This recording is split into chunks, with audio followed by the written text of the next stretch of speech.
Good Tuesday morning, everybody. Chris here with High Seas Cruising, and welcome to today's video. Today we're going to start off talking about Princess Cruise Lines. They are adding a brand new cruise tour scheduled to kick off in 2025, the American History Cruise Tour. So the American History Cruise Tour is going to begin in Washington, D.C., and it's supposed to be all about history, contributions to America history, important places and events in America history. So why not start off in Washington, D.C.? From there, it goes over to Williamsburg, Virginia, Gettysburg, Philadelphia, and then from Philadelphia, you head back over to New York to join your 7-night Canadian New England cruise. Now, the cruise tour does include hotel accommodations. It includes the motor coach travel, majority of your meals, guided tours, all before going back to New York and boarding the Enchanted Princess. Now, there will be 10 tours in 2025. They begin on August the 16th and the final sailing on October the 18th. So what do you think of Princess Cruise Line's newest cruise tour option? Is this something you would be interested in? Something to take, something to study a little bit of American history. Now, we already did a video on California's new consumer protection law, which essentially says you can no longer have hidden fees in the prices of things. And Carnival Cruise Lines has already come out and said from now on, starting on July the 1st, when you look at our prices on our website, the price you see will now include port fees and taxes. Well, Royal Caribbean has now come out and said the same thing. So for Royal Caribbean and for Celebrity Cruise Lines, beginning on July the 1st, if you go in to look at your cruise, you may see that price looks a little bit higher than you're used to. And that's now because those prices will include port fees and taxes.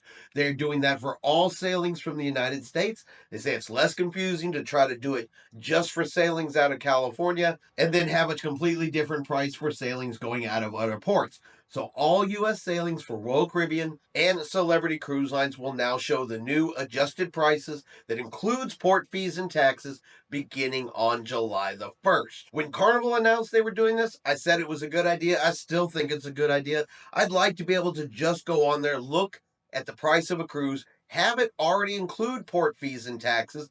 That way you don't have to go through the booking, get all the way to checkout just to see what that price difference is. Me personally, I like this change. I think it's going to make things easier for consumers. It's going to make things less frustrating that they see one price, then they get all the way to the end and realize that the price is higher because of port fees and taxes that just weren't included up front. And for our last story, now this is not a cruising story. This is actually a airline story, but a lot of cruise passengers do fly from their homes to the cruise ports, back to their homes, fly to other different destinations. So flying is, of course, still a big part of travel, and it is still part of cruise travel. And I read a story today that, I don't know, it really kind of makes me laugh because the airlines, they're kind of upset over the new fee transparency rules that came out this past April. So Alaska Airlines, America Airlines, United Airlines, Delta, Hawaiian, JetBlue, they have all sued the Department of Transportation, saying that these new regulations, well, they're going to confuse consumers. Consumers just aren't going to know what's going on. And this is an attempt to regulate private businesses in a thriving marketplace. And that's just beyond their authority to do so. Now, this story is not meant to be political. So whether you agree with the government, whether you agree with what the government did, if you don't agree, you side with the airlines, you side with the consumer, wherever you may land on this, I still think it's kind of funny, at least the way it reads in this story. So some of the rules. Airlines must provide refunds for any significant amount of delay or a canceled flight. Now, a significant delay is defined as 3 hours after scheduled takeoff for a domestic flight and 6 hours for an international flight. And it also gives passengers the option to reject airline credits. So if they cancel your flight, they can be like, well, we'll give you some airline credits. Oh, you were delayed? We'll give you some airline credits. Well, now as passengers, you can say, no, I don't want credits. I want my money back. Now, for baggage fees and luggage refunds, if they don't get you your luggage back to you domestically within 12 hours, you are entitled to a refund.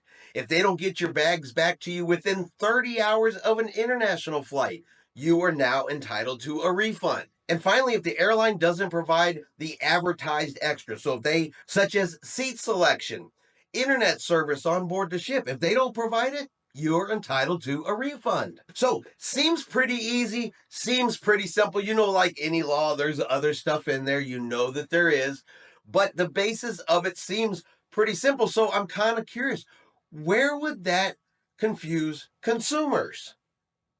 Are consumers going to be confused that if the airlines can't take off whenever they want, they can get their money back? Doesn't seem confusing. If you book a specific seat and the airlines doesn't give you that seat and forces you to sit somewhere else, you can get your money back. Not sure how that's confusing. Airlines just cancel flights, airlines are delayed for whatever reason. Or how about those wonderful times that we had just months ago when tons of suitcases were just piled up all over the airports because they weren't getting on the planes and making connecting flights. And now people would be entitled to refunds over those types of situations. So I'm going to ask you, do you think consumers are confused? Are the airlines right? These rules are just way out of scope because now people are going to be confused about air travel. Or do you think, look, as consumers, we're not as dumb as the airlines think? We know what's going on. And I think the airlines personally just don't want people to have that much power over them. And that's going to be our video for today. If you've enjoyed today's video, do me a favor and hit that like button. If you haven't done so yet, do me a favor and hit subscribe. It is free to do so. Helps our channel grow. Let you know anytime we put out a new video. Hope everyone out there is having a really great day. And like always, we will see you out on the high seas.